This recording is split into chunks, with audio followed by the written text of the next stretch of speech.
You begin by ending your search for love. I say it again. You begin by ending your search for love. No more searching. So what does the poet mean by those that go searching for love only make manifest their own lovelessness? Well, when you seek something, you feel that what you're striving for is missing from your life. If it's love, for example, then what you're really saying is, I'm experiencing lovelessness, and in my seeking, I hope to fill this void.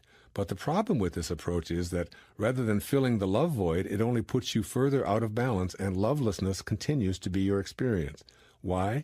Because you're weighted more in lovelessness than in lovingness. Your thoughts are focused on finding what's missing, while your desire is for love to flow into your life. This kind of misalignment continues to attract more of what's missing. What you're thinking about is the love that's not there. The universe cooperates by matching up vibrationally with precisely what you're thinking about. How does the universe know to do this? Well, it's merely matching its vibration to your thoughts through the law of attraction. You need to turn off the searchlights and dismiss the search party, and instead replace them with an energy of loving thoughts, an internal knowing about receiving love.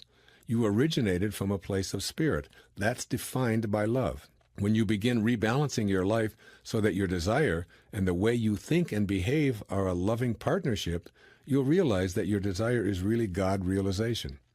The longing for love is a longing to become more like God in your thoughts. With this awareness, you soon realize that searching outside of yourself for what you already are is the ultimate folly. No one else can give this to you. As D.H. Lawrence says, the loveless never find love. This is because the loveless are focused on not having what they desire rather than on what they already are. Furthermore, the loveless believe that they're unworthy of the love they desire, and guess what? They continue to attract more evidence of their unworthiness. With the searchlights turned off and the one-person search party given a permanent rest, you can turn your attention to balancing the authentic means at your disposal for receiving abundant love. This, then, is the irony, summed up perfectly in the poet's conclusion that only the loving find love, and they never have to seek for it. Becoming the love. My definition of love goes beyond the admittedly delicious lust and excitement that you experience when you first become infatuated. Ultimately, these inflamed passions fade away, and what remains is authentic love, or the balance you're seeking. And what is a prime example of this? It is to love as God does, to extend the caring that defines your very creation outward whenever and wherever possible. Love of this nature leads you to forget about your own ego and want what you desire for yourself even more for another. This is how the act of creation seems to work. Your Creator doesn't ask anything from you in exchange for giving you life. It's given freely and abundantly, and no one is excluded. You don't have to repay God for giving you this life, or the air you need in order to live, or the water you drink for your very existence, or the sun that sustains you. Without any of these freely given ingredients, you wouldn't continue to live. This is the love that God offers you. To balance your life with more lovingness, you need to match your thoughts and behaviors with those of your source, being love in the way that God is. This means noticing when you're inclined to judge yourself or others as though you or they are unworthy of love. This means suspending your need to be right in favor of being kind toward yourself and others, and deliberately extending kindness everywhere. This means giving love to yourself and others rather than demanding love. This means your loving gesture of kindness is heartfelt because you feel love flowing from within, not because you want something in return. A tall order? Not really, unless you believe that it's going to be difficult. Lovingness is a feature of your natural state, and your ego isn't part of that state. Ego dominates because you've separated yourself from your God self, the loving self that came here from a place of perfectly divine, unconditional love. You've carried this ego idea of your own self-importance, your need to be right, for so long that you've deluded yourself into believing that the ego self is who you are. Talk about being out of balance. You've opted for a belief in pure illusion. By allowing this illusion to be the dominant force, you've created through your ego-centered self a heavy imbalance in your life. The result is that you want to feel love, the real thing, the love that is the very essence of your being, the love that you are, but you feel emptiness instead of lovingness. Why is this so? Because the emptiness can only be filled with love by opening your heart connection to the spirit of love that originates you know not where, but can be felt within you. It's your empty space, no one else's. Therefore, only you can fill it. Your objective is to ask love within you to make its presence known, to have an awareness of being so full of love that this is what you have to give away. That's all you have to do, ask and receive. By doing just that, you'll attract more of what you're giving away. Close the door to the outer world for just a moment. In silence, we awaken. In stillness, we command. You were never meant to beg life for crumbs. You were meant to declare and see the world bow to your declaration. Never complain. When you complain, you agree with limitation. You tell the universe, I accept this. But the truth is, your acceptance is the only thing keeping it alive. Complaining feeds the illusion. It strengthens the shadows. The moment you stop speaking of what you hate, you starve it of life. Never explain. You owe no one an explanation for your dreams, your silence, or your certainty. To explain is to defend, and to defend is to doubt. Let your life speak for itself. Let your transformation become the answer to every question. When you know what you are doing inwardly, explanation becomes unnecessary. The one who manifests miracles is not loud. They are not desperate. They are calm, certain quietly. Sure, they move through the world knowing that what they have imagined must appear. The world bends to the unseen self. This is law. You are not here to fight reality. You are here to replace it. And how do you do that? By refusing to entertain what no longer serves you, by never speaking of it again, by not giving it one more second of your precious energy. The moment you decide to no longer complain or explain, you have stepped into power. The miracle is not coming from out there. It's not delayed. It's not complicated. It is already prepared. It only waits for your assumption. Assume the feeling of the wish fulfilled. Assume it so deeply, so faithfully, that the world has no choice but to reflect it. Be still now. Let no outer voice disturb you. Let no need for validation creep in. Let no hunger for sympathy draw you back into the world of excuses. You are done explaining. You are done complaining.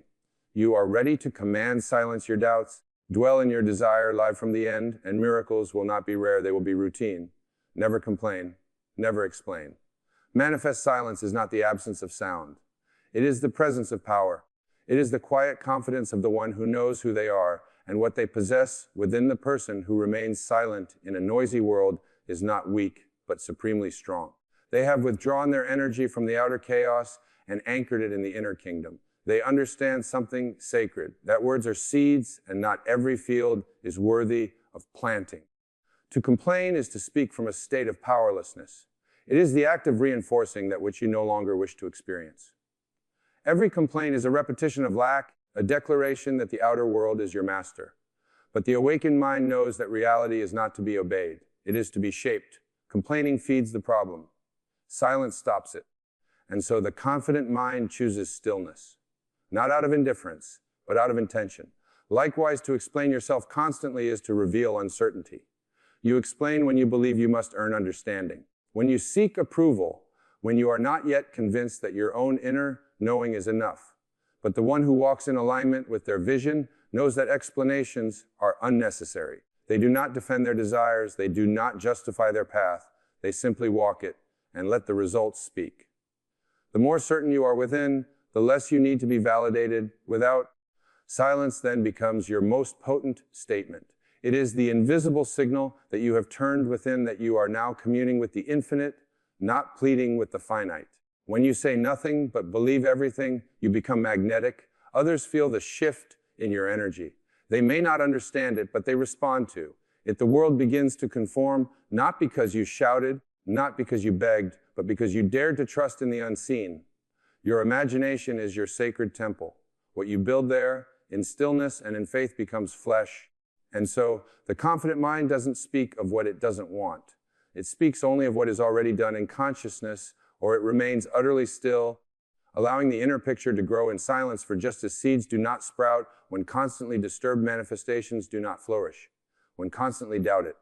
To master your reality, master your silence, not as repression, but as reverence, not as avoidance, but as divine strategy. Speak only when your words add power to the vision. Otherwise, let your silence become your shield. Let it be your stance. Let it announce to the universe, I know who I am, I know what I have assumed, I know it is done, and in that quiet, knowing, the miracle appears not as a surprise, but as the most natural outcome of a mind that never complained, never explained, and never doubted its own creative authority. You are always manifesting whether you realize it or not. Every moment of your life is a reflection of your inner state. Yet your thoughts are not idle. Your emotions are not meaningless. What you consistently accept as true within yourself, whether through worry or wonder, complaint or creation, becomes the blueprint for your reality. This is the unchanging law. Many believe manifestation is something that begins when you sit in meditation. Write down affirmations or visualize a goal, but that is only part of the picture. Manifestation is not a switch you turn on and off. It is constant. Every belief you carry, every story you repeat to yourself, every assumption you refuse to challenge is actively shaping the world around you. The question is not whether, the question is what are you manifesting when you complain? You affirm that the problem is real, powerful, and persistent. You attach yourself to the very condition you wish to change. You feed the energy of lack and limitation. And because your subconscious mind accepts repetition as truths, it takes those complaints as instructions, it says. So this is what we believe now and proceeds to build your world accordingly. Complaint is not harmless. It is creation in disguise, and it creates precisely what you do not want. But when you choose to create, you begin to use your mind on purpose. You shift from reality to intention, from fear to faith. But when you choose to create, you begin to use your mind on purpose. You tap into the real power. You begin to use your mind on purpose. You shift from reality to intention.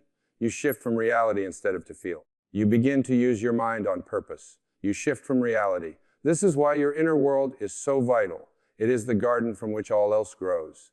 If you fill it with weeds of worry, weeds will appear in your outer life. But if you plant seeds of certainty, beauty, wealth, and peace, those two will rise and take form. What you nourish within is what takes shape without. And your attention is the water that determines which grow. Choose wisely. Your mind is not a playground, it is sacred ground.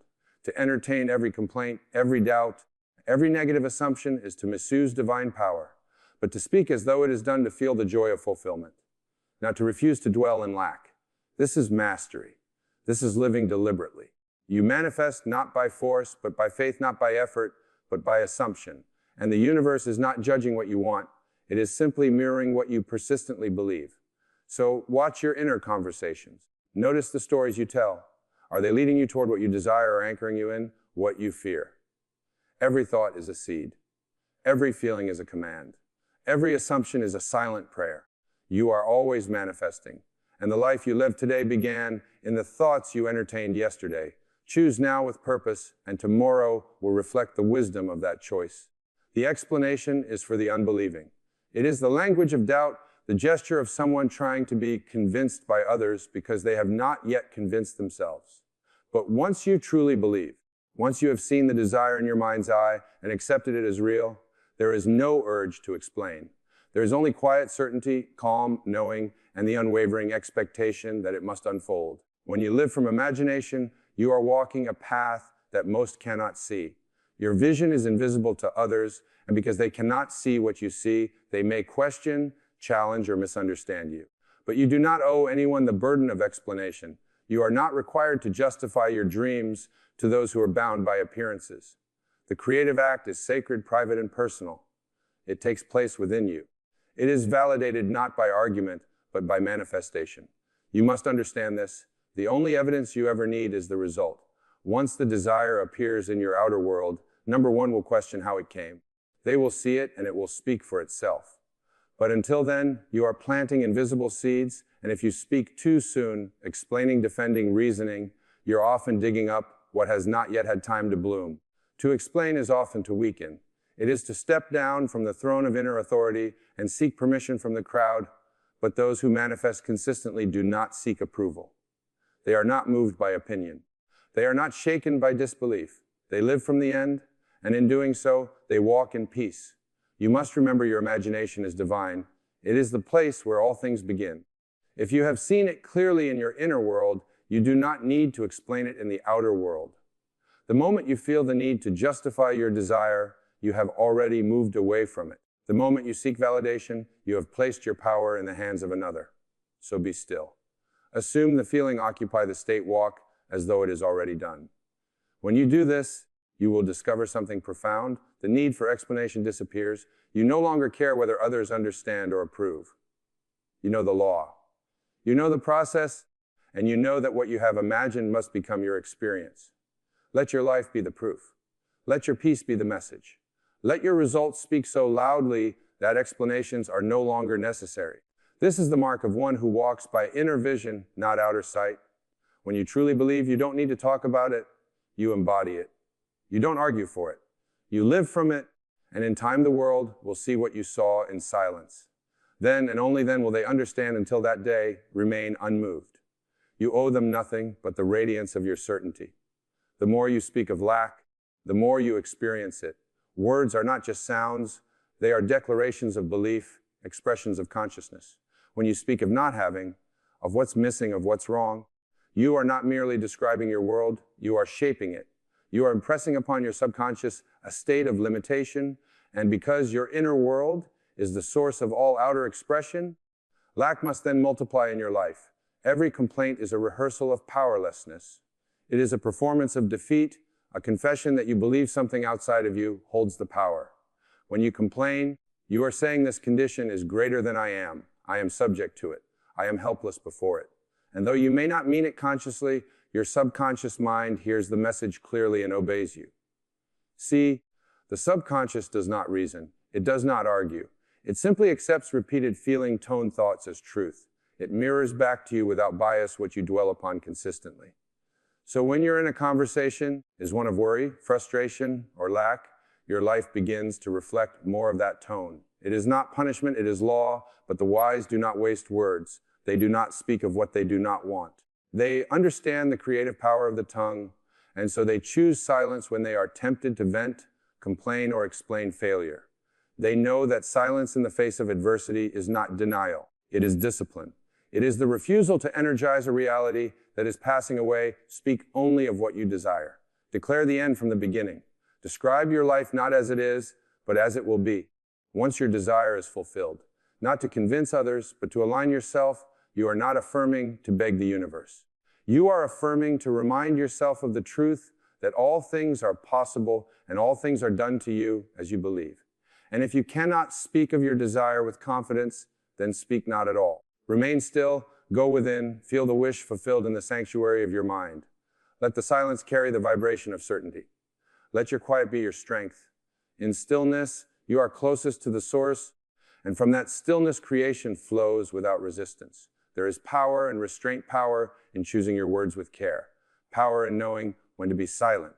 For the one who no longer needs to voice their struggle has already left that struggle behind in consciousness. They have moved to the new state, and the old one is already fading. Do not speak of lack. Do not rehearse suffering. Do not describe what you no longer wish to live.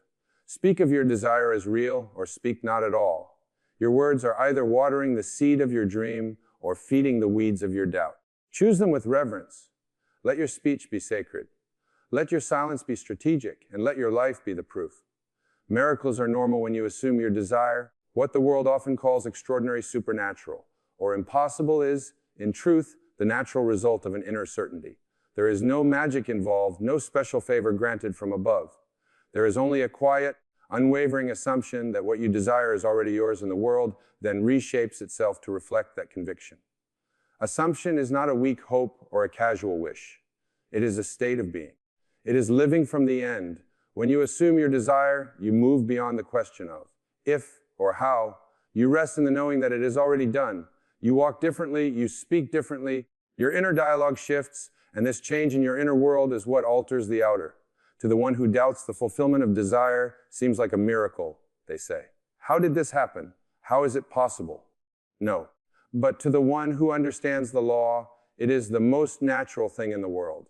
It could not have happened any other way. The assumption of the wish-fulfilled plants succeed in consciousness, and consciousness, being the only creative power, must bring it forth. There is no effort required in this process, only alignment. The seed does not strive to become the tree, it simply contains within it the knowing of what it is. Likewise, your assumption contains the blueprint of your desire. Once fully accepted, it begins to unfold not because you force it, but because it is already written in the invisible.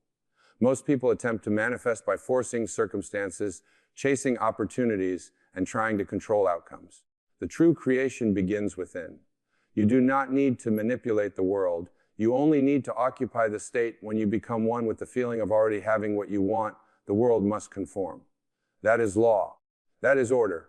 What others call a miracle is merely the result of someone dwelling in the right state long enough for the world to catch up. You must understand reality is malleable. It is shaped not by effort, but by consciousness. It reflects back to your dominant assumptions, those things you accept as true without resistance. So when you assume abundance, abundance flows. When you assume love, love arrives. When you assume healing, healing occurs. And to those around you, it may appear as a miracle, but to you it was simply the natural result of your inner conviction. You are not asking the world to give you something that already exists in another dimension of possibility. You are simply selecting it by assuming it. There is no begging, pleading, or waiting. There is only choosing, aligning, and trusting. So let go of the idea that miracles are rare. Let go of the belief that you must suffer, strive, or earn your desire. Yes, assume your wish is fulfilled. Now walk in that state, feel the relief live from the end, and you will discover that miracles are not exceptions, they are the rules disengaged from the outer command. The inner this is the secret path of all transformation. The world of appearances, the conditions, the circumstances, the facts is not the source of your experience. It is the echo, the shadow, the output picturing of an earlier state of mind. To wrestle with it is to try and change the reflection in the mirror rather than the face itself. It is futile, exhausting, and fruitless. You must turn away from the illusion and direct your gaze inward where all true power lies. The outer world is always late. It is always behind. What you see with your eyes is not the present. It is the past crystallized. The moment you recognize this, you free yourself. You stop reacting. You stop chasing you. Stop explaining or complaining. Instead, you begin to create consciously by mastering the inner realm. To command the inner means to choose deliberately the thoughts you think, the emotions you dwell in, and the scenes you play within your imagination. It means holding firmly to your vision in the face of contradiction, not because you are stubborn, but because you understand that what shall be already is. In the unseen, in the eternal, in the imagination. And if you persist there, the outer must conform. When you invest attention in what shall be, you are not escaping reality. You are creating it. You're moving from the temporary to the permanent, from the visible to the cause. It is not denial of what is, it is transcendence of it. You acknowledge what is happening. But you refuse to let it dictate your inner world. You choose instead to dwell in the unseen state of fulfillment, and in time, the outer must catch up. There is great power in withdrawing attention where your focus goes, energy flows, and if you continue to stare at problems, they grow. But if you turn within and dwell on the solution begins to manifest. This is not wishful thinking. It is alignment with the law of consciousness. You are always manifesting. The only question is whether you are doing it deliberately or by default. This engagement is not inaction. It is inspired non-reaction. It is the deliberate choice to no longer be a victim of appearances. It is refusing to let the outer world define your mood, your belief, or your identity. You step into your role as creator and withdraw from the drama of conditions, commanding the inner his quiet work. It is done in solitude, in silence, in the stillness of your heart and mind. But though it appears subtle, it moves mountains. The world bends to the one who is. Unmoved by it, creation begins the moment you stop reacting and start assuming, so stop wrestling, stop explaining, stop worrying. Turn within, see the desire fulfilled. Feel the relief of already having walked in that inner conviction. And as surely as the sun rises, the outer world will follow. It must, because it is only ever a reflection of what lives within you. When you no longer complain, no longer explain, and instead choose to quietly assume your desire is already fulfilled, you rise above the illusion of lack, fear, and doubt. You become still not because you are passive, but because you now understand that creation begins in silence. In that silence, you no longer react to the outer world. You command the inner one, and from that inner command, miracles flow. What the world calls supernatural is nothing more than the natural outcome of a disciplined mind. You no longer beg for change, you become the change. You no longer seek permission. You walk in authority. You no longer explain your vision, you live it. That is true power to remember this. Never complain, never explain manifest miracles. Let your results speak for you. Let your silence build worlds. Let your assumption become your experience. Thank you for listening. Imagine waking up one day to find that your wildest dreams have become your reality. The life you've always yearned for, the abundance, you've craved the love, you've longed for all of it manifested before your very eyes. What if I told you that this is not merely a fantasy, but a truth that lies dormant? Within you, waiting to be awake in the universe, is not some distant, unresponsive entity. It is a living, breathing force that is constantly listening to the whispers of your soul. And once you start asking the universe in the right way, with unwavering faith and conviction, your desires are not just hurt, but they're already done. Have you ever wondered why some people seem to effortlessly attract abundance, love, and success, while others struggle to make ends meet? The answer lies in the power of your thoughts, your beliefs, and your emotions. They're all powerful frequencies that shape your reality. When you learn to harness this power, when you learn to communicate with the universe in its own language, you become the master of your own destiny. But here's the catch. Most people ask from a place of lack, from a place of doubt and fear. They beg. Something specific that you can do with this, because when you're lying there in your bed debating whether to get up, or when you're going through all of the troubles and all of the difficulties and all of the things that aren't working, when you're putting your attention on what you don't want and you can't stop it, and your mind is just this jumble of constant thoughts coming in and coming out. Can you identify with that? It goes on. Almost everybody, every patient I've ever worked with has this kind of thing. There is a way. There is a way. Close your eyes. And just right across the screen, write the word God. G-O-D. God.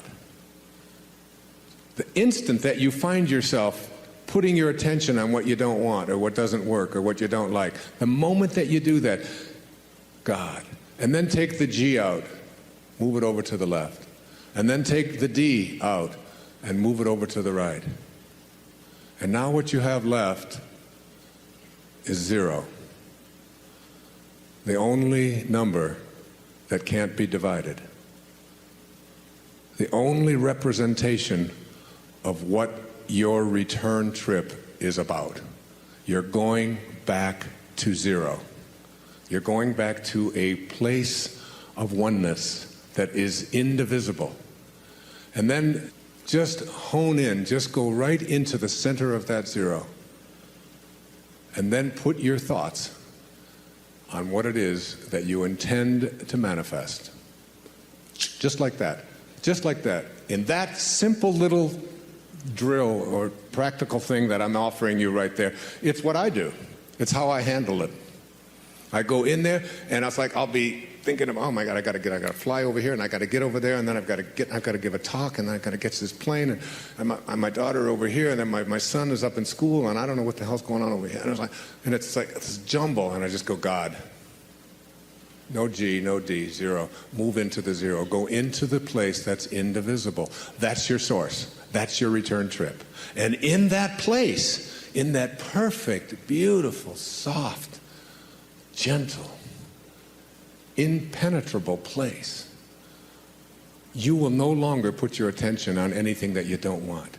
It is so simple, ladies and gentlemen.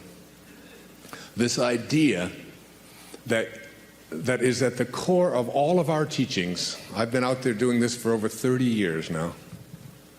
Your Erroneous Zones was published 30 years ago. And what I've discovered is what Earl Nightingale told me when I was just getting started in this whole business.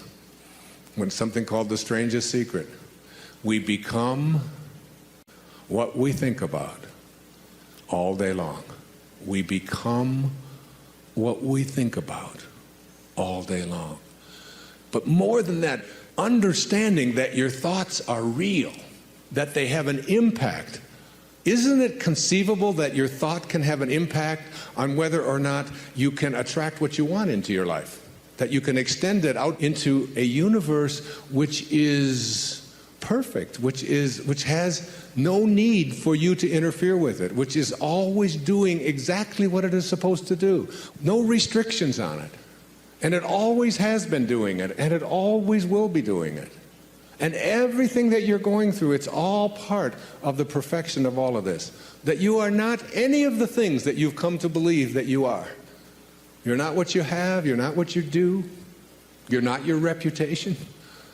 You spent a whole lifetime working on understanding that. I'm looking at the things that we believed in the morning of our life. What we were taught, what we were told when we came into this world, what you were told was important for you to do. It's important for you to go to school. It's important for you to get good grades. We throw this stuff at our children. We throw it at ourselves. It's important for you to look a certain way. It's important for you to make the team. It's important for you to defeat somebody else. It's important for you to make a lot of money, to advance in your profession. It's important for you to be a good daughter, to be a good mother, to take care of your family. It's important for you to have goals. It's important for you to figure out what other people are doing and get there ahead of them so that they don't get ahead of you. It's important for you to win. I'm just scratching at the surface here of all of these things that we've been conditioned and told, this is what you're here for, this is what it's about, and you bought into it. You just hook, line, and sinker. We took it. We all did. I did too. We all did. And then you get to a point, and I just share with you this one observation from Jung. We cannot live the afternoon of life according to the program of life's morning. For what was great in the morning of your life, getting the grades, making the cheerleading team, being a good daughter, getting the gold star, saving your money, getting the job, whatever it is, what was great in the morning will be little at evening. And what in the morning was true, which is a big word here today, what in the morning was true will at evening have become a lie. The softer you are, the less rigid you are, the more flexible you are as a person, the more you can accomplish. And this is a great way to practice in parenting as well. And this idea that a rigid thought, how many times have you heard this idea that if I tell you something, I'm going to stay consistent with it? We have a set of rules, these are the rules, and we'll do it this way. In the Tao it says the more rules you make, the more rule breakers you create. It's true. The more rules you have in your house about how everything has to go. We had in our house, my wife would have a big jar of M&Ms. Peanuts, all these different multicolored ones. And the kids in our house, because we didn't feed them sugar and we didn't give them sodas and stuff like that, so they were just more like a decoration. Every once in a while someone would take them. They'd hardly ever be replaced. Now when we had kids come over to our house who weren't ever allowed to have such horrible things, you should have seen their behavior. They would scoop them up, they'd be putting them in their pockets, and they'd get their purses, and they'd open it up, and, the whole thing would be empty. I said, well, what are you doing? He said, well, you mean you could just have these whenever you want them? I said, well, we don't really have any rules about that. It's just, it's not something that we encourage or discourage. It's just there. It's like Emerson had a wonderful line. He said, a foolish consistency is the hobgoblin of little minds. A foolish consistency, a rigid consistency. So that there are many people who will say, if I say it on Monday, you can be absolutely certain that on Wednesday, I'm going to believe the same thing, regardless of what might happen on Tuesday. Now, Tuesday might have something real that you might want to be changing your mind. You might want to say, I thought that this time, but now I've seen this, and now we can shift. And you can see how this can become and so much about the Tao is on leadership. Leadership in the family, leadership in the community, leadership geopolitically. Less rigidity, more openness, more willingness to listen and say, I changed my mind. Because a foolish consistency is the hobgoblin of little minds. And what I believed on Wednesday has changed because of what happened on Tuesday. Now, Another important thing to say to your children, to your friends, to your lover, to your spouses, to whomever, to the people you work with, words that we're so terrified to say, but which give us a sense of living with the Tao. I don't know. I don't know. I'll look it up. Say it. I don't know. Doesn't hurt. Say it again. I don't know. Isn't it fearful? I mean, so many people, and it's like very freeing, because my kids ask me something, and I say, I don't know. They say, Dad, you know everything. You know everything. I said, well, I don't know that, and I'll look it up, or we'll try to find an answer to that, but I don't quite know. I know that even, I spent 20 years running, and I ran every day for 20 years, for 22 years, without missing a day, 8 miles. Never missed a day. That's rigid, all right? Some call that obsessive. But you brush your teeth every day, I used to say, and you don't call that obsessive. And you go to the bathroom every day, and you don't say, well, he's obsessively doing that again today. You don't do that. But anyway, what I learned is that even in the world of exercise, there are certain things that are built in to make us rigid, to make us stiff, to make us hard. And we lift, and we run, and we kick, and this is what we call working out. There's another kind of working out that is ancient. It goes back to the time of Lao Tzu and before, which is called yoga. And yoga means union. It means union with your source. And when you do yoga, you can stay in the same place. You can do the equivalent of 8 miles. When I used to run 8 miles, I had to run 4 miles that way, turn around, 4 miles back. And I'd be sweating. Now I can do yoga, and I can just stand in one place. And in 90 minutes, by being supple, by making myself stretch, by not being hard and rigid, I can get that out there. I can get that leg up. I can do these kinds of things. And 90 minutes later, it's like I'm totally sweating, and I feel so different. I used to, when I would go out at night to eat or something, after running so many miles, running marathons and doing those things, I'd go to get up, and it would be, okay, it's going to take a little while, because everything was so.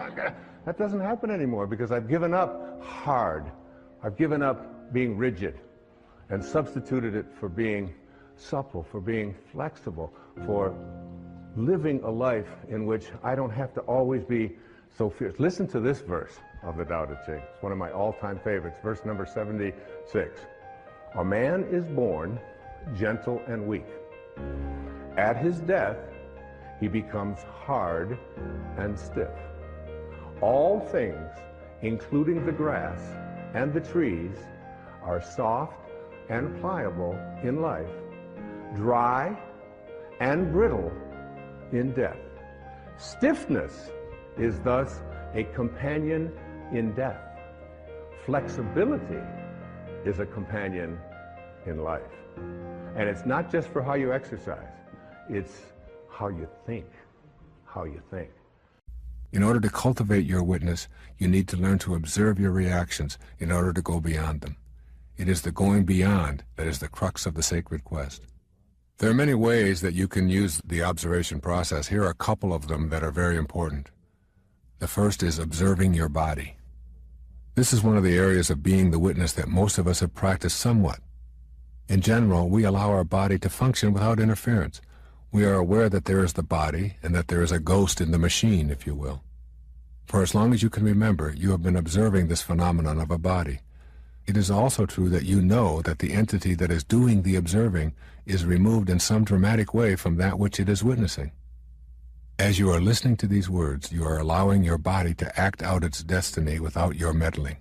You are not busy beating your heart or filling your lungs or oxygenating your blood supply or circulating your vital fluids. You allow your body to operate itself, and you allow another part of you to know the way of being the divine, quiet, non-interfering observer. This way has served you well. By just observing your body and detaching yourself from its functioning, it works as perfectly as it was ordained to. If you were constantly monitoring and attempting to control your bodily functions, you would be unduly attached to its outcome, and you would inhibit its natural functions. The times in your life when you worry or interfere with the natural functions of your body are the times when you find it breaking down. Feed your body the wrong foods and it will respond with lethargy and disease. Fail to exercise it, and it will become overweight and groggy. Ignore its needs for fresh air and healthy environment, and it will fall into disrepair. Feed it narcotic substances or artificial drugs, and it will react with violent symptoms. When your body is in any state of disrepair, from being overweight to having back pains or nervousness or influenza or cancer, or anything that is not the way of perfect health that your body knows at the cellular and genetic levels, then you are being called back to the position of loving witness. The second way of observing is called observing your mind. Your mind is filled with thousands of thoughts every day. They come and they go like trains in a terminal. One enters, another takes its place, one exits, and along comes another. First, you want to watch your thoughts. Then you want to watch yourself watching your thoughts. Here is the door to the inner space where, free from all thoughts, you experience the bliss and the freedom that transport you directly to your higher self. The simple exercise of watching your mind manufacturing its thoughts will eventually cause unwanted, unnecessary, erroneous thoughts to dissolve. In the process of cultivating the witness, you learn to quiet your mind, to take inventory, and dispose of or reassign thoughts that generate self-defeating or ego-centered responses. In this simple process, you also come to know your spiritual self. Ego-generated thoughts play a huge role in creating the world that the ego wishes to create. Each of my thoughts seem to demand it be considered the most important. Troubles begin with a thought that you put into your mind and allow to fester to the point of anxiety. The anxiety begins to manifest in your life in physically destructive ways, which we call things like arthritis, high blood pressure, and career cardiacs. The loving, non-judgmental energy received from the observer or the witness will allow these thoughts to flow in and out as naturally as the ocean tides. Tides in, tides out. Thoughts in, thoughts out. You will learn to be a witness to your thoughts in the same way that you observe the tide. And the process will cleanse and redistribute and remove thoughts in much the same way as the driftwood on the beach. What remains is generally quite pleasing. Witnessing your thoughts will take some practice. With proficiency comes wonder and delight. Trauma is dissolved in the thinking stage and prevented from manifesting into your everyday world. Begin to notice the noticer. As you take note of your worlds, both inner and outer, begin to familiarize yourself with the noticer who is behind that which is being noticed. If you do this several times each day, you will begin to see that you are much more than just a body and mind going through the program motions of your life. Your realization of your true self as the witness behind that which is being witnessed will bring you a new dimension of creativity and bliss. Try on this exercise. Think of something that has been bothering you for a long period of time. Now go to a quiet place and close your eyes. Just see the problem surfacing on the blank screen in your consciousness. Notice all aspects of the problem, what it looks like, when it shows up, what you feel when it is on your mind, the pain and the fear that you have when it is present, how you have dealt with it unsuccessfully in the past. Think of everything that you can which is related to the problem. Then, detach yourself in your mind from the problem. Just allow it to sit there on the screen of your mind. Look at it from the viewpoint of the compassionate witness who just non-judgmentally notices the screen. Watch it like a movie, allowing it to change in whatever way it does. Just observe it with loving permission for it to do whatever it wants to do. You will see it change and fade in and out of awareness. With each change or movement on the screen, remain in the caring witness mode of knowing the energy will do what it will and will also be accompanied by the loving energy from the witness. Often, just this act of observation will result in a feeling of the problem having dissipated. If that happens, observe that also from the position of caring observer. I once practiced this act of observation when I was injured and unable to play tennis. I reacted at first to the pain in my foot with statements like, "This injury is keeping me from doing what I want to do and I'm really upset about it." I found that no matter what I tried, the pain persisted and I was unable to pivot and consequently had to discontinue an activity that I loved. I then took the witness stance. I no longer saw myself as having an injury. I attributed the pain only to my body and not to me. I witnessed the entire thing and merely watched it. I lovingly witnessed the pain, the way it showed up, my feelings of frustration about it, the color of the swelling, everything. But I refused to think of it as mine. It was only my body's problem. The very same day that I did this, the entire discomfort disappeared. I mean, it was gone from my body. I had put my attention on what was occurring and detached myself from it, and in what seemed like a few hours, I no longer had the pain, and I was playing tennis as if I had never experienced any injury at all. In order to know the benefit of witnessing, you will have to banish the doubt about this as something that will work for you. Remember, you have been conditioned to believe that your body is the essence of your humanity. You've been taught to tackle problems with your physical and intellectual apparatus, not your higher self. Practice new self-talk sentences to replace your old identification with your physical body. I am that which owns this body. I am not the body itself. I can't be reached if you come to me with hatred or anger. I cannot worry when I refuse to be the worrier and simply observe that worrier and the worries. Self-talk sentences will keep you centered on your spiritual domain. You will find that many things that you worried about or experienced in a negative fashion are slowly beginning to diminish from your life. Let's go for a moment to our dream. And just assume that we're going to have a dream. We're in bed. And let me ask you this question. This is a question I like to ask for you to just contemplate, one of those sort of cones. When you go to sleep at night and enter your dream state, what happens to the bed? Just think about that. What happens to the bed? Now you're in your dream, okay? So just propel yourself into a dream state. And in your dream, you notice, oh, let's say you're over here, and you're in a room. And in this room, you look across the room, and you notice that there's a podium in the room. And it has some objects on it. Now, you're in your dream. So in the state of dream consciousness, you say to yourself, I would like to examine that podium more closely. How do you do it in your dream? How do you examine it more closely in your dream state? Do you get out of bed? Is there a bed? Now, we're talking about 1/3 of your life here, folks, okay? 1/3 of your life. As Lao Tzu said, I went to sleep and dreamt that I was a butterfly. Then I woke up, and now I don't know. Am I a man who dreamt he was a butterfly, or am I a butterfly who's dreaming that he's a man? So in your dream state, do you get up out of bed, keep it right over there, say, excuse me, honey, wait, get out, and walk over and say, oh, here, oh, there's a galley of a new book, and there's a pen here, and there's a glass of water. I think I'll have a drink of that. There's a microphone stand. There's things. Do you do that? No, you don't do that, because you enter your dream without any doubt. So what you do in your dream state is, are you ready? Shoo! Stay alert. And you bring it to you, don't you? In your dream state. Why? Because you have the power of your intention, can have an idea, and whatever you need for the fulfillment of your dream, you bring to you.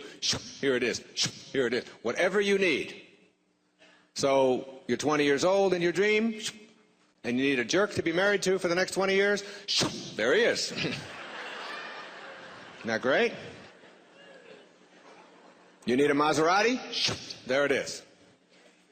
Whatever you need for the dream, you bring to. Then you leave the dream and you come into waking consciousness, and now you look back on the dream, and you now have a whole new set of things that you've introduced. And that set of things is called doubt. And the second key to higher awareness, which I'll get to shortly, is called banishing the doubt, but it's connected here. As you enter your dream state, you enter without any doubt about your capacity to do anything. So you can fly, you can jump over trees, you can be young again, you can transcend death, you can stay underwater, you can communicate telepathically with anyone that you want to, right? You have all of these incredible powers. And if someone has died and you want them back, you bring them back. If you need to be 12 again, and then you come into this state and you say, I can't do any of those things because you're stuck in paradigms. And the paradigm says, you cannot change your shape, you can't shape shift. If you're a certain age, you're a certain age. You can't move yourself into, you can't be in more than one place at the same time, which you can do in your dream, easily. You can't do those things. And one of the things I talk about in Your Sacred Self is like learning to become a waking dreamer, to understand that you don't have to go to sleep in order to dream. So now you wake up, and what I'm suggesting to you is that this is also a dream, only it's a 100-year dream. And in this 100-year dream, everything that you can do in your 8-hour dream, you can do in this 100-year dream. Everything. If you know better than to doubt it. And if you get rid of the paradigms that muck up your life. You have the capacity. But the minute that you introduce doubt into it, like that poem that I started out, Real Magic, which is really my effort to write about how to manifest miracles in your life. From Samuel Taylor Coleridge, he said, what if you slept? And what if in your sleep you dreamed? And what if in your dream you went to heaven and there picked a strange and wonderful flower? And what if when you awoke, you held that flower in your hand? Ah, what then? Is it possible to bring something from a dream state into a waking state? Or is that part of a paradigm? And the tiniest smidgen of doubt that enters your consciousness is what you will act upon. 7 key little words from Proverbs. As you think, so shall you be. If you think that it's not possible, what you think about is what expands. Or as Emerson said, the ancestor to every action is a thought. And the minute you have a doubtful thought in your consciousness, you will act upon that and manifest the fruit of that doubt. And not be able to see it. You will not see it. The solution for me represents the ability to bring to your life something that can make these things called problems disappear, dissolve, and nullify. And that is what I spoke about when I opened up here a little while ago about energy. Energy comes in the form of fast and slow, high and low. And higher and faster energy nullifies lower and slower. That everything in the universe is energy. And energy doesn't come in good and bad, and it doesn't come in right and wrong. It comes in high and low, and it comes in fast and slow. And that very quickly and very simply, energy moves from low to high. And that energy moves like the world of the solid, which we think of as stationary, is really nothing more than energy that has been slowed down so that it vibrates approximately to the frequency of your senses. So that the reason that your hand appears to be solid is not because it's solid at all, but because your eyes, which observe it, are vibrating at approximately the same frequency as that which you are observing. Because you know that if you take your hand and put it under a microscope and turn up the magnification, you're going to see a dance. And the more magnification you get, the more dance of particles that you get. First you'll get molecules, then you take a molecular microscope and you turn that up and you see inside the molecules there are atoms. You take an atomic microscope and you turn up the magnification, and inside the atoms of this thing called your hand there are electrons and neutrons and protons and so on. Then you turn up the magnification on the electron microscope and you find that there are subatomic particles, and then you turn up the magnification further on these quarks and you find out that they're tinier particles, and until you put them in a particle accelerator, these tiniest particles, and you ram them together at 250,000 miles an hour until they collide, and then you open up the particle accelerator and you look inside and you discover there are no particles, that everything is just energy. And it goes back to what St. Paul said, that which is seen hath not come from that which doth appear. That everything in the universe is just energy, and it's just everything is moving, but some things move faster than others. So that the world of the solid is a very slowed down energy. It's just energy that's been slowed down. It approximates the frequency at which your eyes and your ears are processing and picking up things. And then you move to a faster energy, which is the energy of sound. And the energy of sound is nothing more than sound waves that are out there. We can't see them, we can't get a hold of them, but you just take an oscilloscope and an audiologist and you can pick up the sounds, and the sound energy just goes high, and it goes low, and it goes fast, and it goes slow, but it doesn't come in problems. There are no problems in what you hear or what you see. There's only energy moving fast and slow, high and low. It only becomes a problem when you process it in a certain way. And then we move to a faster energy, the energy of light, which moves faster than the energy of sound. And then we move to the energy of thoughts, and every thought that we have has an energy. And in a wonderful book called Power versus Force, Dr. David Hawkins has elaborated a system called a map of consciousness in which they identify every thought that we have and its energy component. So that lower energy, that a thought of shame, for example, and a thought of hate, and a thought of fear, and a thought of stress, and any of these kinds of lower energy thoughts are thoughts that weaken us. And I'll talk more about these in the last principle in this program, the 10th principle. And then we get to looking at what thoughts and what energy they have, and why would I have certain thoughts if they weaken us, until ultimately we get to the fastest and the highest energy in the universe, which is the theory upon which a spiritual solution to every problem is based, the notion that spiritual energy is the fastest energy in the universe. And that when we bring the energy of spirit to the presence of the energy of problems, because all of our problems show up in the world of form, in the world of the solid. That's where we have them.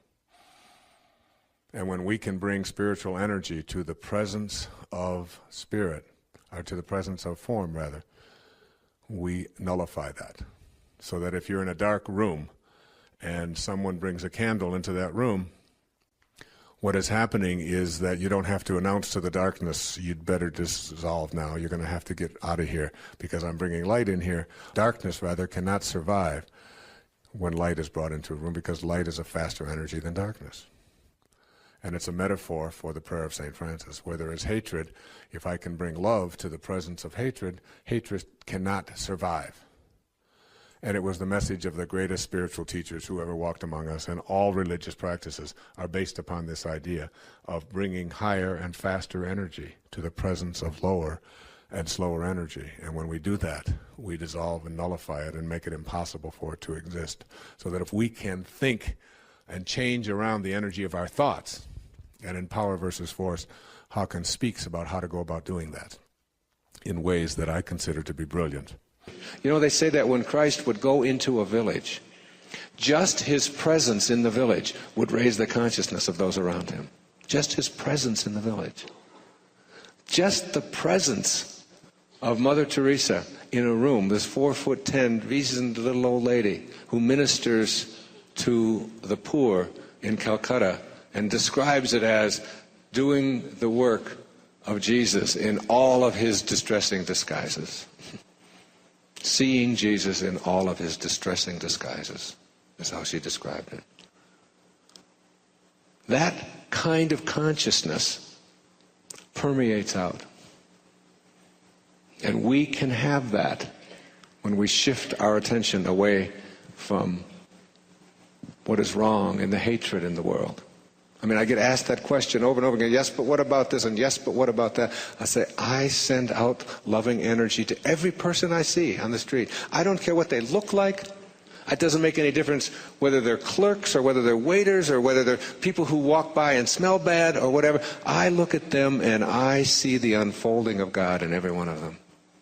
That is my challenge, to be able to do that and send it. And when you do, you impact not just that person and yourself, but the whole consciousness of the world. Every single person on the planet has within them the potential to be a healer. In order to make conscious contact with your inherent healing powers, you must first make the decision to be healed yourself. Reconnect to the disease-free, loving perfection from which you came, is a succinct statement of what self-healing process requires. The universal mind of intention knows precisely what you need in order to optimize your health. What you must do is notice your thoughts and your behaviors, which are creating resistance and interfering with healing, which is the flow of intentional energy. Recognizing your resistance is something that's entirely up to you. That source is never focused on what's wrong, what's missing, or even what's sickly. True healing takes you back to the source. Anything short of this connection is just a temporary fix. When you clean up the connecting link to your source, attractor patterns of energy are drawn to you. If you don't believe that this is possible, then you've created resistance to your intention to heal and to be healed. If you believe that it is possible, but not for you, then you have more resistance. If you believe that you're being punished by the absence of health, that's also resistance. These inner thoughts about your ability to be healed play a dominant role in your physical experience. Becoming a healer by healing oneself involves another one of those imaginary somersaults into the inconceivable, where you land upright and balanced in your thoughts, face to face with your source. You realize, perhaps for the first time, that you and your source are one when you let go of the ego mind, which has convinced you that you're separate from the power of intention. From thoughts of sickness to intentions of wellness. The decision to create is the decision to intend. To create healing, you can't have thoughts of illness and anticipate your body falling victim to disease. Become aware of the thoughts you have that support the idea of sickness as something to be expected. Begin noticing the frequency of those thoughts. The more they occupy your mental landscape, the more resistance you're creating to realizing your intention. You know what those thoughts of resistance sound like. I can't do anything about this arthritis. It's the flu season. I feel okay now, but by the weekend it'll be in my chest and I'll have a fever. We live in a carcinogenic world. Everything is either fattening or filled with chemicals. I feel so tired all of the time. On and on and on these thoughts of resistance go. They're like huge barricades blocking the realization of your intentions. Notice the thoughts that represent a decision on your part to buy into the illness mentality of the huge profit-making drug companies and a healthcare industry that thrives on your fears. But you're the divine, remember? You're a piece of the universal mind of intention, and you don't have to think in these ways. You can opt to think that you have the ability to raise your energy level, even if all of the advertising around you points to a different conclusion.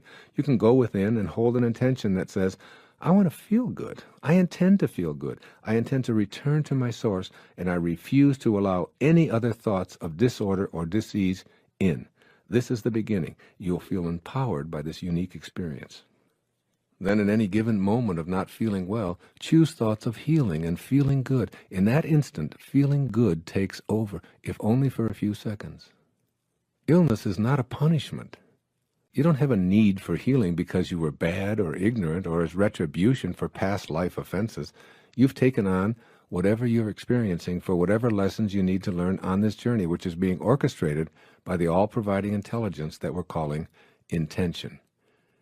In an eternal universe, you must view yourself and all others in infinite terms. Infinite terms means that you have an infinite number of opportunities to show up in a material body to co-create anything.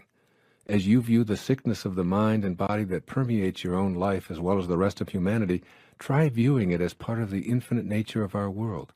If starvation, pestilence, or disease are a part of the perfection of the universe, then so is your intention to end these things a part of that same perfection. Now decide to stay with that intention, first in your own life, then in the lives of others. Your intention will match up with the intention of the universe, which knows nothing of egos and separation, and all thoughts of illness as punishment and karmic paybacks will cease to exist. You can't heal anyone until you allow yourself to be healed. Connect to a loving, kind, receptive to healing energy, which is the field that intended you here. Be willing to accept the fact that you're a part of the healing energy of all of life. The same force that heals a cut on your hand and grows the new skin to repair it permanently is both in your hand and in the universe as well. You are it. It is you. There's no separation. Be conscious of staying in contact with this healing energy because it's impossible to separate from it except in your ego-diminished thoughts.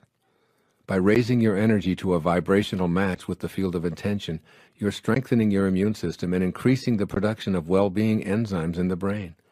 A change in personality from being spiteful, pessimistic, angry, sullen, and disagreeable to one of passion, optimism, kindness, joy, and understanding is often the key when witnessing miraculous acts of spontaneous recovery from what were called fatalistic prognostications. Don't ask to be healed, ask to be restored to that perfection from which you emanated. Let nothing interfere with the intention that you have to heal and be healed. Discard all negativity that you encounter. Refuse to let in any energy that will weaken your body or your resolve. Convey this to others as well. Remember, you're not asking your source to heal you because this assumes health is missing from your life. Come to the source as whole and complete. Banish all thoughts of illness and know that by connecting back to this source, filling yourself with it, and offering it to others, you become healing itself. Become conscious of precisely how you are using the words I am in your daily conversations. If whatever follows these two words is not fully aligned with your perception of how the creative source of the universe would be speaking, then make the correction on the spot. Say to yourself, I am the resurrection and the life in thought and feeling. According to the I Am Discourses of Saint Germain, quote, it immediately turns all the energy of your being to the center in the brain, which is the source of your being. You cannot overestimate the power in this statement. There is no limit to what you can do with it. It was the statement that Jesus used most in his most difficult trials, unquote. Secondly, notice how those around you, particularly family and close friends, use and misuse the inherent power of I am in their lives. Observe that many people say, I am weak, I am poor, I am depressed, I am sick, sad, afraid, I am unlucky, and so on. And they continue to attract that into their life. If they are willing to listen and change, gently remind them that there's no way to attract what they prefer without acknowledging and applying the active presence of God in them. No arguments, just gentle reminders. By observing and teaching the I am awareness, you will become more aligned with your highest self. And 3, remind yourself often that you have to send the old, unworkable fabrications about your highest self out of your life forever. Be able to say, I am God with pride and assurance that you are not being blasphemous or inappropriate. Believing in that ego-driven idea of a guide as a malevolent super being who plays favorites and is filled with rage if you displease him is akin to believing in the Easter Bunny and praying to that rabbit to solve your problems. Keep uppermost in your thoughts the words of Jesus. God is love, and that you are proud to be that all-powerful God yourself. You are God, the I am that I am. Know it and stay in harmony with this divine I am presence. Perhaps now it doesn't sound so foreign to you to assert your divine nature. You might just want to start by being careful not to use the words I am when describing yourself in any way that isn't congruent with your newly awakened, God-realized self. The lines of the 40th verse of the Tao Te Ching, quote, being is born of non-being, unquote. This was Lao Tzu's observation 2,500 years ago. The visible world of being originates in non-being. Some 500 years later, Jesus would tell his followers, it is the Spirit who gives life. John 6:63. I could go on through all of the great spiritual traditions and offer you quote upon quote that states that it is in the invisible, formless realm that the originating spark of life begins. Today, the world of quantum physics confirms that the universe is made of formless, spiritual energy, and that particles, that is things, do not originate from particles themselves. Everything springs from something that is akin to your imagination. You can't touch or taste or see or hear or smell it. It has no boundaries. You can't prove it with mathematical formulas or scientific verification, yet we all know that it exists. These invisible thoughts that you have, these ideas that continue to percolate within you, these fanciful imaginings that are always with you, are beyond the scope of science to prove or disprove. It is up to you to channel and use this magnificent endowment to work in the creation of all that you choose to place in that imagination. Taking charge of your imagination.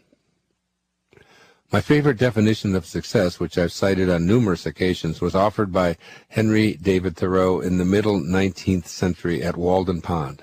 Quote, "If one advances confidently in the direction of his dreams and endeavors to live the life which he has imagined, he will meet with a success unexpected in common hours." I've italicized two words in Thoreau's definition of success: dreams and imagined.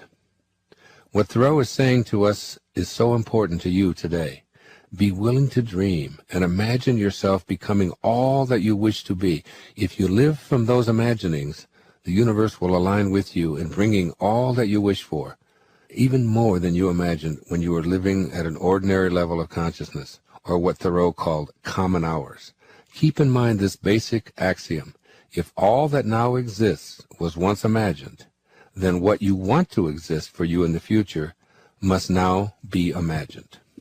You'll see, as you listen throughout these foundations for fulfilling your wishes, that using your imagination involves more intensity on your part than just imagining an occasional wishful thought.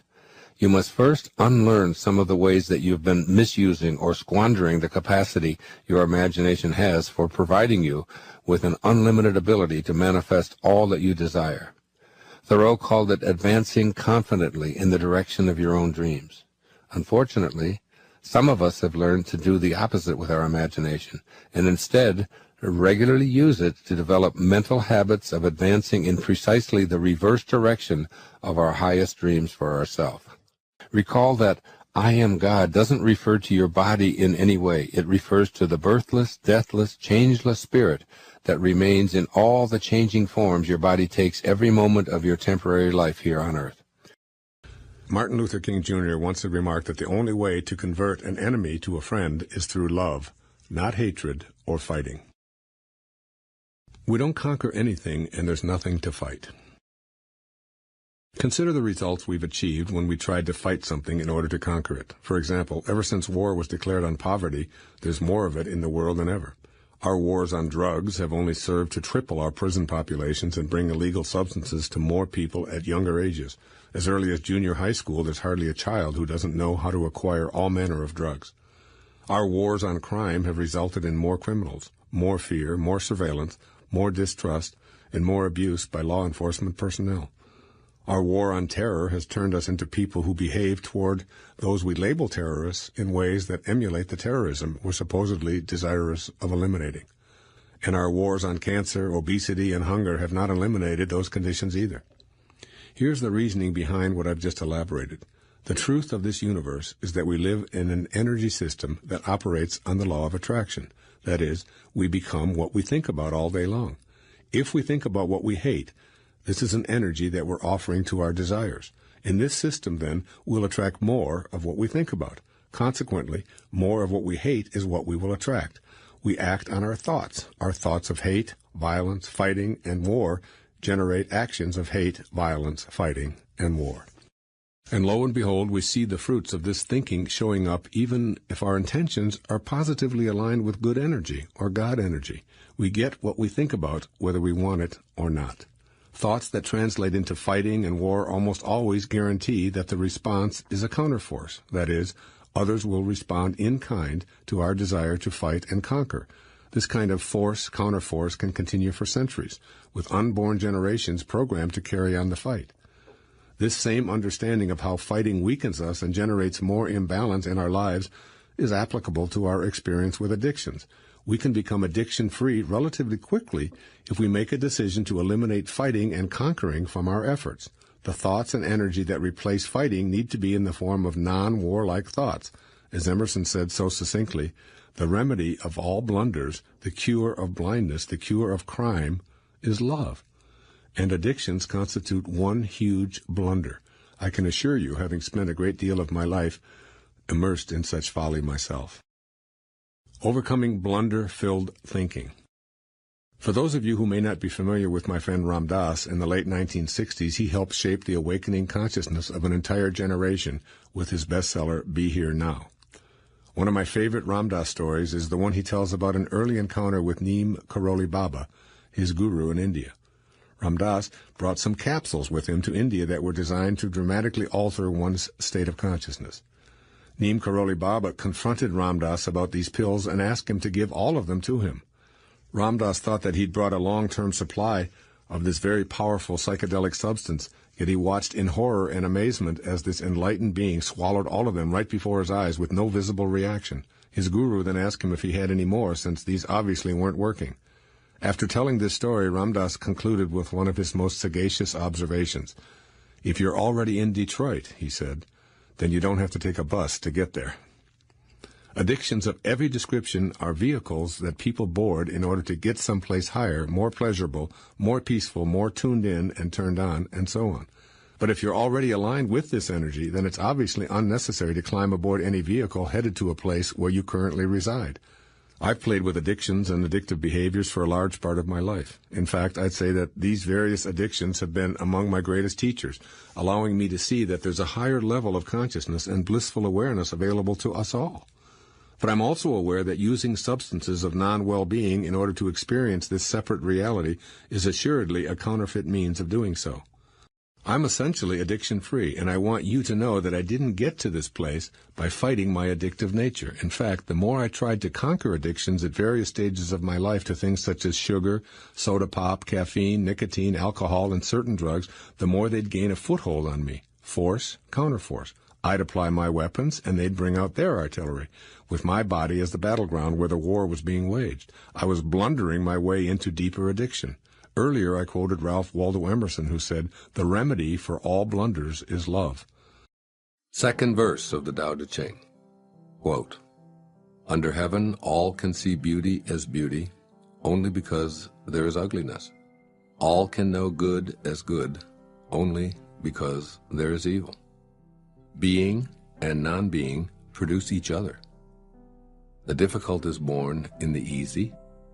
Long is defined by short, the high by the low. Before and after go along with each other. So the sage lives openly with apparent duality and paradoxical unity. The sage can act without effort and teach without words, nurturing things without possessing them. He works, but not for rewards. He competes, but not for results. When the work is done, it is forgotten. That is why it lasts forever." Unquote. Living the paradoxical unity. Has it ever occurred to you that beauty depends on something being identified as ugly? Therefore, the idea of beauty produces the idea of ugliness, and vice versa. Just think of how many concepts in this duality belief system depend on opposites. A person isn't tall unless there's a belief system that includes short. Our idea of life couldn't exist without that of death. Day is the opposite of night. Male is the antithesis of female.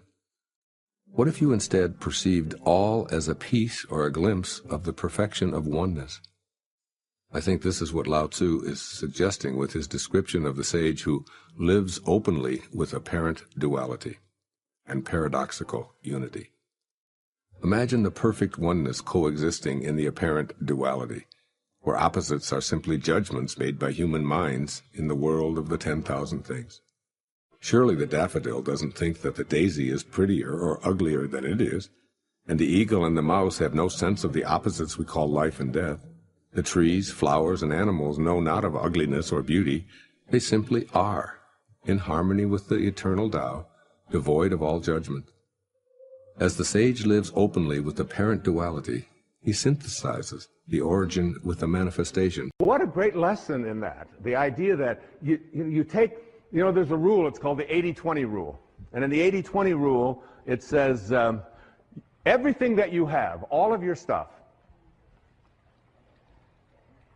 20% of it is what you use.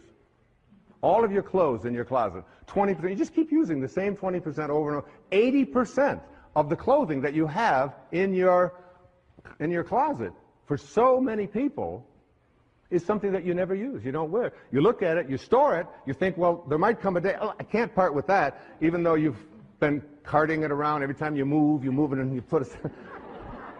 Take the 80% that you don't use, says Lao Tzu, and give it away. Give it away.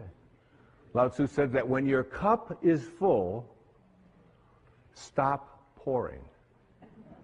When your cup is full, stop pouring. We have an obesity crisis in the United States, in the Western world. The obesity crisis can be handled if you just read the Tao. If you realize, in verse 33, it says, if you realize you have enough, you are truly rich. If you could just learn something called portion control, where you just take a bite and you say, is my cup full? Stop pouring. Stop pouring. In other words, instead of filling yourself with that which is already a surplus, in the Tao it teaches us to take surpluses and to reduce them, and to take deficiencies and increase them, so that we create balance in our lives, to be in balance. You can take the jewelry that you don't use. You can take the clothing, and then once you've given away the 80% that you don't use, take one of the things that you really like and practice giving that away. It's such a wonderful way. Listen to this poem. It was written by a great Persian poet named Hafiz. It says, even after all this time, the sun never says to the earth, you owe me. Just look what happens with a love like that. It lights up the whole sky. It lights up the whole sky. There's no owing. There's no owing.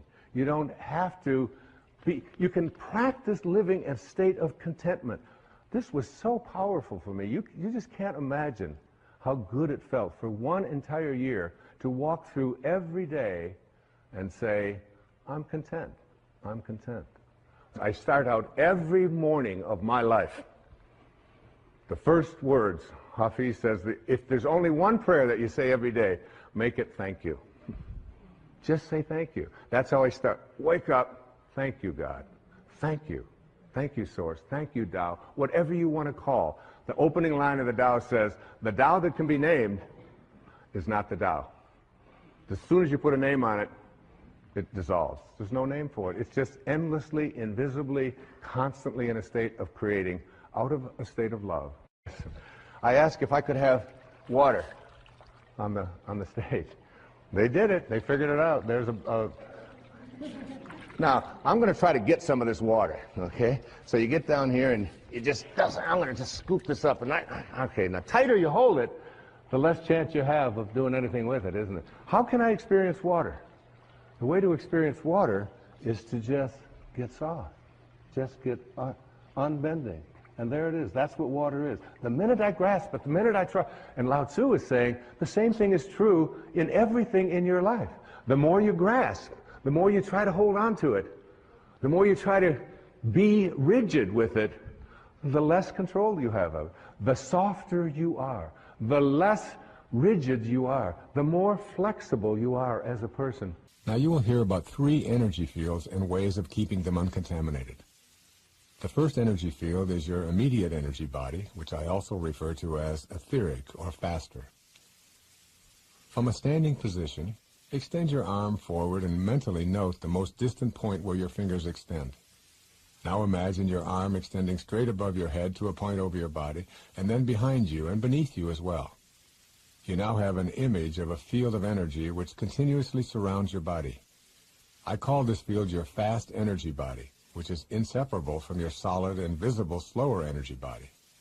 Using your imagination, take a moment now to visualize this field of faster energy with its edges or boundaries around you.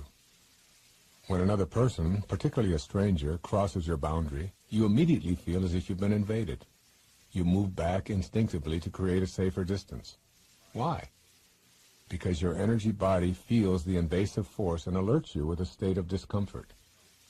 If someone remains in your energy body field for an extended period of time, they begin to affect your entire being with their energy, bringing you down if you feel out of sync with them, and raising you up if they resonate to a higher energy vibration than you.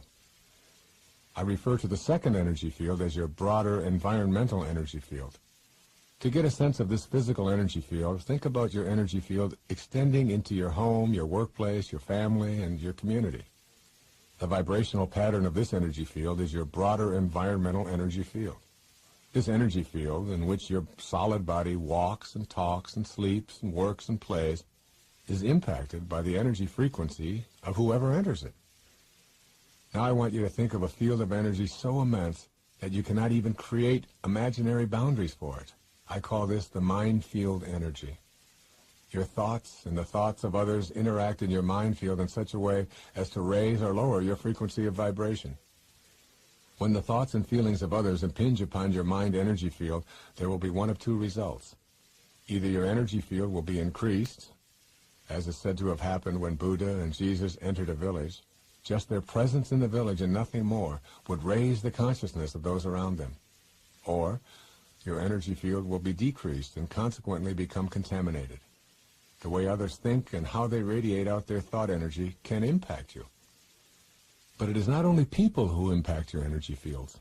Noise levels, air quality, food purity, all touch and affect your fields of energy. What you may not realize is that you play a potent role in keeping your energy fields clean and uncontaminated, and that you also have a salubrious and cleansing effect on the energy field of those around you. Hopefully, you will be motivated to begin implementing a new approach that will clear all of your energy fields and maintain a state of clarity, free of energy patterns that contaminate your life in any way. How do you treat this body, which is the living organism that sends out the waves of electromagnetic energy? What foods do you use to replenish and replace it with? What toxins do you absorb? How much peaceful rest do you provide for it? Do you exercise it regularly? Is your emotional state calm? Do you meditate to bring yourself into harmony with God? Your body must be loved. It is your home and must be cleansed of all junk. Your body is not your enemy. You do not need to get free of your body in order to access spiritual guidance.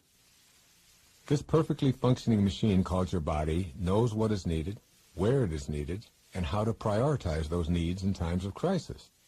You control this marvelously complex instrument that is your home through your thoughts.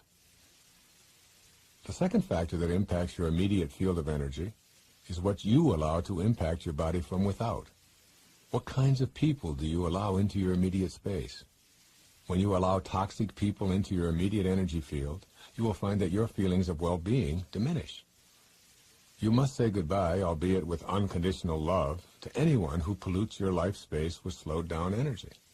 Or you must be prepared to stave off the intrusion of lower energy people first by recognizing it and then neutralizing it by radiating stronger energy yourself. The problem with attempting to continually be a neutralizer is that the effort required often exhausts you, and that level of fatigue makes you susceptible to the lower energies. If someone brings anxiety, shame, depression, fear, whining, complaining, apathy, stress, worry, anger, guilt, or any of the multitude of what I call lower energy patterns, they are inviting you to join in their misery and load your life up with the problems that they live with every day. Resolve to remove yourself from any toxicity that threatens the purity of your life space. When you feel yourself being breached, take immediate action, first by recognizing what is happening, and then moving in counteraction. Consciously send out thoughts of kindness and love. Remove yourself in a conflict-free way from the invading energetic forces.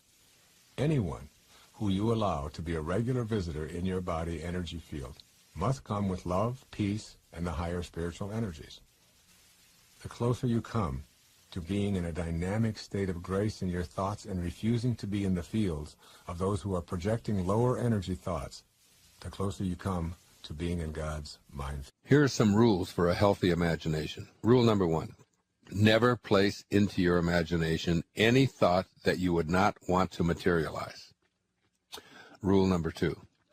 Rule number 2 is of equal importance. Never allow your imagination to be contaminated by ideas about how your life used to be. You need faith in your power to make the non-existent your reality. Just because you haven't experienced the magic of the non-existent appearing in your daily life is no reason to poison your imagination with the thoughts that got you where you are now or have been for most of your life. I can't help it, I've always been that way are statements indicating how you used your imagination in the past. Now you must be willing to change your concept of yourself, and you cannot do that by hanging on to those old ideas that once were your truths. those truths have kept you from achieving the complete fulfillment of your dreams. Your imagination can undergo a complete overhaul. Replace the old ideas of, I've always been this way, it's my nature, it's the only thing I've ever known. Replace them with, I am God, I am capable, I am strong, I am wealthy, I am healthy, I am happy. Or use the words of Saint Germain, quote, I am the conquering presence. I command this I am presence to govern perfectly my mind, my home, my affairs, and my world, unquote. Use your imagination for the fulfillment of your God-realized and God-aligned wishes. Expand your imagination beyond the concept of yourself that limits you to ordinary consciousness. Rule number 3 is a strong reminder to you that your imagination is yours and yours alone. It is a vast, boundaryless realm within you that no one else has access to.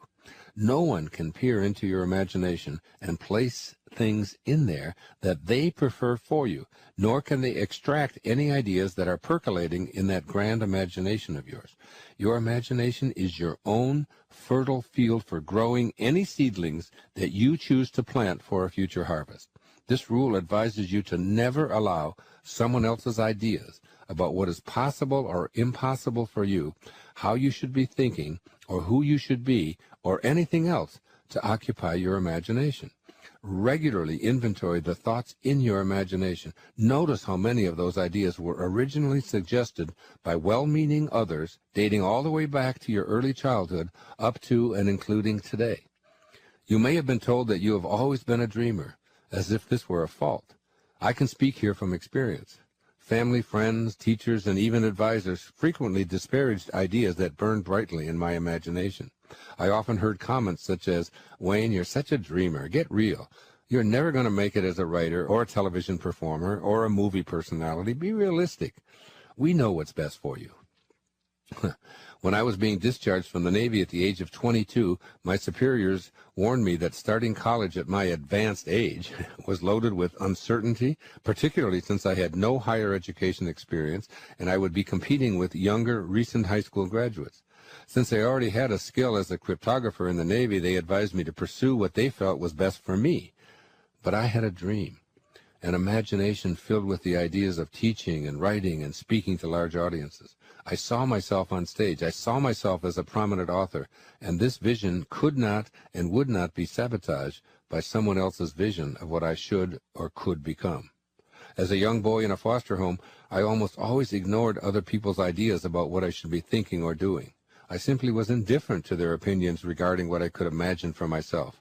I've carried this kind of inner discipline regarding my own imagination with clarity, refusing to allow external opinions to cancel or diminish what for me was hallowed ground. Recently, others advised me that acting in a movie was not sensible for me as a 68-year-old man with no acting experience. I once again remembered to hang the Do Not Disturb sign at the entrance to my imagination, and proceeded to take acting lessons and adopt the self-enforced regimen that allowed me to create a movie. It is a product that fills me with pride today, all because I have diligently practiced rule number 3. I urge you to watch The Shift and see what I mean. Never, and I mean never, allow anyone else's ideas of who you can or can't become to sully your dream or pollute your imagination. This is your territory. And a keep-out sign is a great thing to erect at all entrances to your imagination.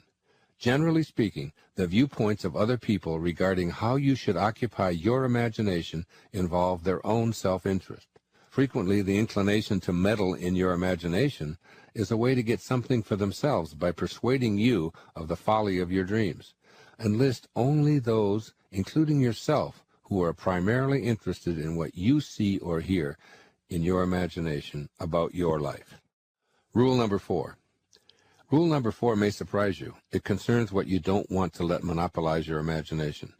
Do not let your imagination be restricted to the current conditions of your life, or what I call being obsessed with what is. Your imagination is unlimited, and if you've opted for an ordinary level of living, it is tempting to stay in what is rather than what you unabashedly intend to manifest for yourself. Keep reminding yourself that everything that you've believed has gotten you to precisely the point where you are now.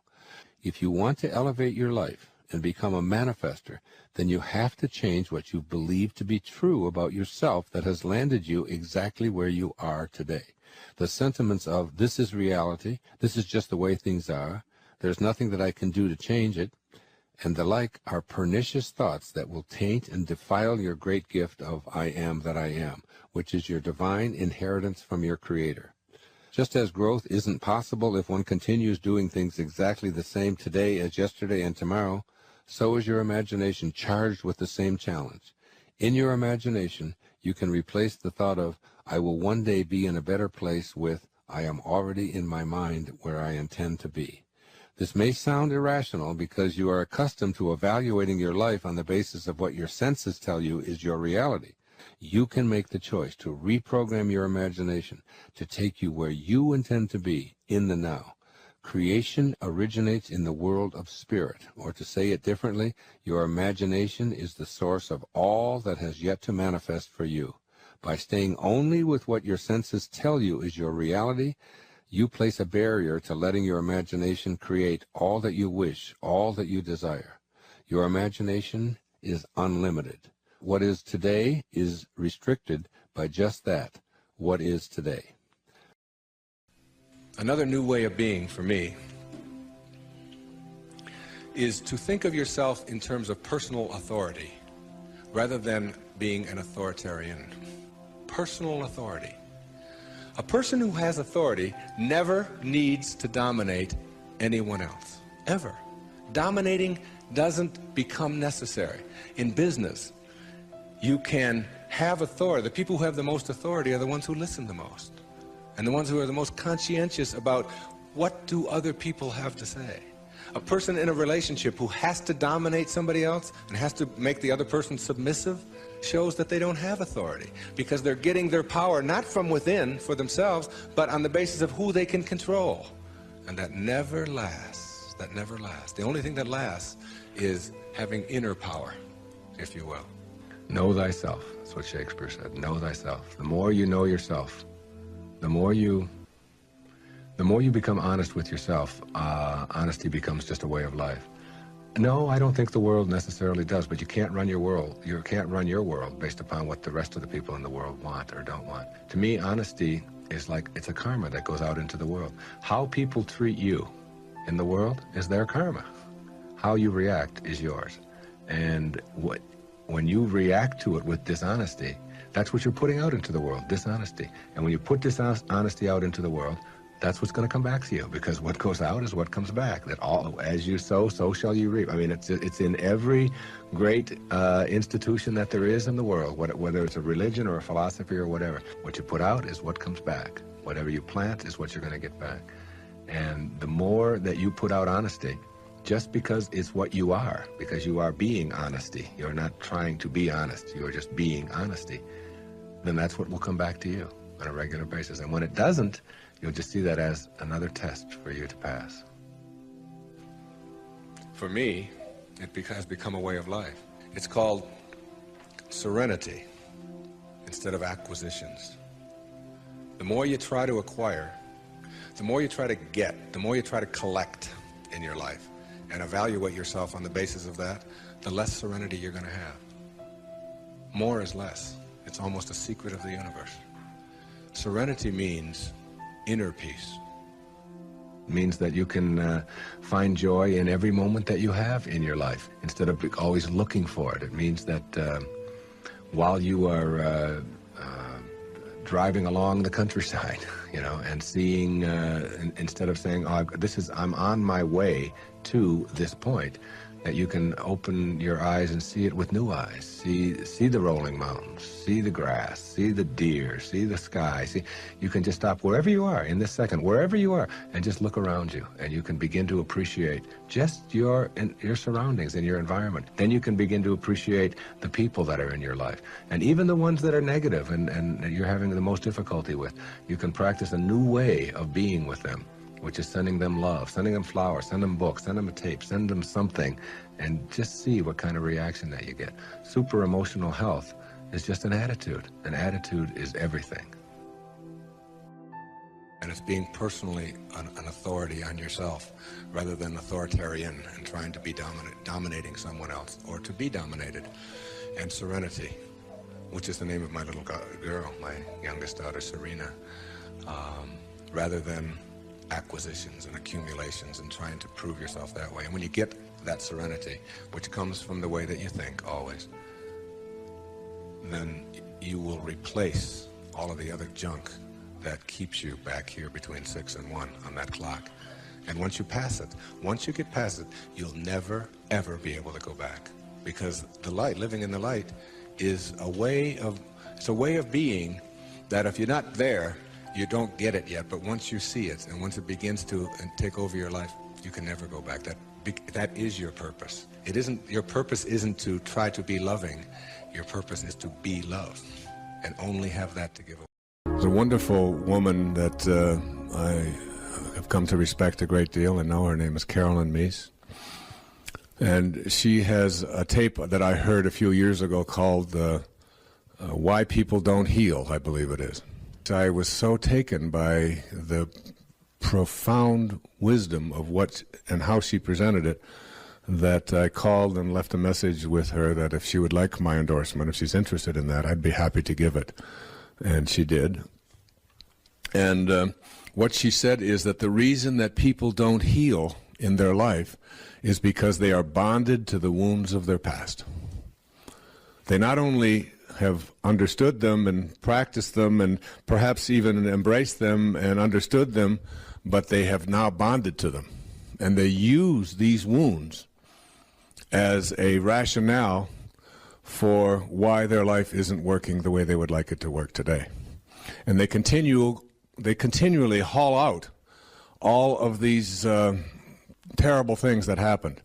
And within 5 minutes of meeting them, you'll know that they're an alcoholic, or that they were sexually abused, or that their father walked out on them, or that they lived in an orphanage, or that they were very poor, or that they suffer from depression, or whatever it might be. And the constant using of these wounds of the past as almost like a calling card is what keeps them back there. I'm not saying that you have to give up everything and everyone that ever happened to you, and you have to forget about it and not have traditions. I'm suggesting that you take this very, very seriously, that the reason why your life is going the way it is going is because of the choices that you are making today, right now in your life.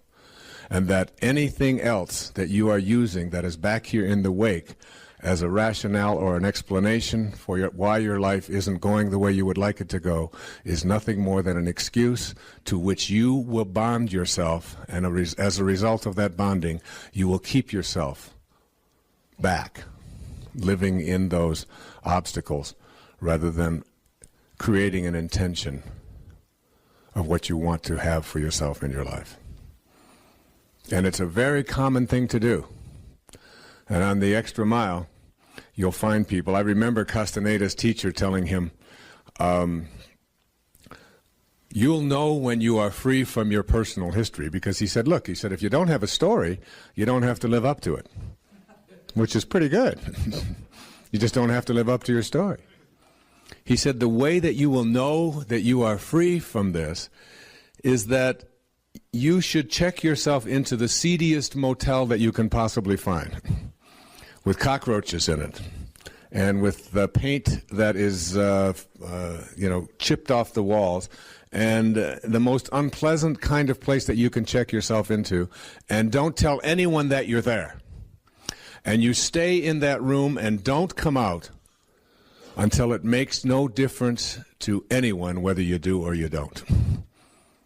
How's that for a test? Until you get free from this idea of what somebody else might think or what might say or might begin to use on you. And most of this stuff that is in our past is all related to our families. My mother, my father, my siblings, my in-laws, whatever. And I've suggested that you look at all of the things that you have allowed in your past to be the reasons why, particularly in your relationships with your family, and just say to yourself, I no longer have a personal history. You know, I am not attached to any of that at all. I look upon my personal history, and I have for a long time,